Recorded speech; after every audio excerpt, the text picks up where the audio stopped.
Des objets habités par des esprits ou porteurs de malédictions. Il existe de par le monde de nombreuses histoires qui laisseraient penser que certains objets possèdent des pouvoirs maléfiques. C'est le cas par exemple aux États-Unis d'une curieuse peluche. Une histoire qui a débuté en 1901 dans une famille bourgeoise en Floride. À cette époque, le jeune Robert Otto reçoit pour son anniversaire une poupée confectionnée par une servante africaine adepte de magie noire. Très vite, des phénomènes étranges vont se dérouler dans la maison. On entendra l'enfant dialoguer avec sa peluche qui répondra avec une voix très grave. Les parents trouveront à plusieurs reprises les meubles de la chambre renversés, les jouets brisés et l'enfant prostré sur son lit qui criait « Ce n'est pas moi ». Les voisins affirmeront avoir vu par la fenêtre la poupée se déplacer seule dans la maison.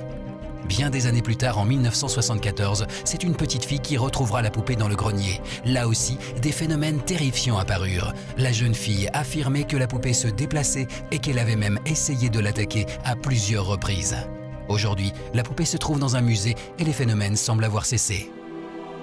Plus près de chez nous, à Bruxelles, se trouve un musée privé où l'on peut aussi découvrir des objets hantés ou maudits. Christian Schellmann collectionne depuis 30 ans les objets les plus étranges, mais surtout, il traque leur histoire. Pour lui, même si les objets ont une âme, ils sont très loin de posséder un pouvoir diabolique. Aucun objet n'est purement maléfique par lui-même. Je veux dire, c'est la façon dont c'est le contact qu'on a avec cet objet qui rend cette position maléfique. Mais je n'ai jamais eu de problème avec un objet, disons, hanté ou étrange ou qui raconte une histoire. Parmi les trésors que l'on peut découvrir dans le vaste cabinet de curiosités de Christian, certains objets cachent des secrets aussi étonnants qu'insoupçonnés.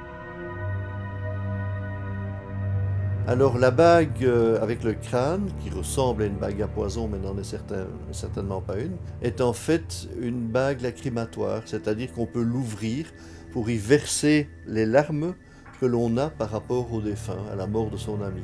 Et quand les larmes se sont évaporées, le deuil peut être considéré comme terminé. Des objets qui semblent plus romantiques que maléfiques.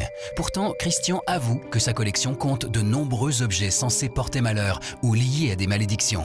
Des objets qui lui sont apportés régulièrement par des personnes désireuses de s'en débarrasser. Il y a des gens qui viennent apporter parfois un objet maudit. J'ai même reçu un jour une statuette africaine assez moche sur laquelle les gens avaient balancé un maximum de sel et fait des rituels parce que la fille à qui ça appartenait n'arrêtait pas d'avoir des malheurs depuis qu'elle l'avait. Et tout ce qu'elle souhaitait, c'est de le laisser ici et de fuir le plus loin possible et le plus vite possible.